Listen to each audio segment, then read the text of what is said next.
Alloh menimcha meni ko'z yoshlarimni yaxshi ko'rsa kerak deyman.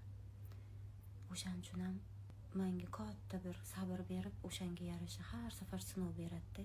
Menga qancha rejissyorlar aytgan ketayotganimda, "Sen ketma, hali bilasanmi qanaqa rolni o'ynashing kerak. Milliondagilar ham nimaga ketasiz? Hali bilasizmi, sahnani bo'ng'illatib yuborishingiz mumkin. Hali siz o'ynamagan qancha rollar bor." Hamma dodlaganda ketayotganimda. Yo'q. Bittada. Men Alloh uchun